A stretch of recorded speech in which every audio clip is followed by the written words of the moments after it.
எத்தனை கிலோ மீன் இது? 45 கிலோ. சாமி கட்டி வந்து நூசாதுக்கு போதா? கச்சா துணி சுத்தலையா? ஆமா, எதில் நான் தான் ஐயா பார்க்குறேன்.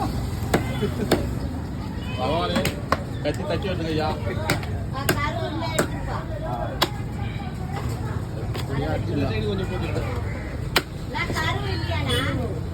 எங்க ரெண்டா பொருள் 45 கிலோ சைஸு சாப்பாடு. அம்மா தப்ப செதறது.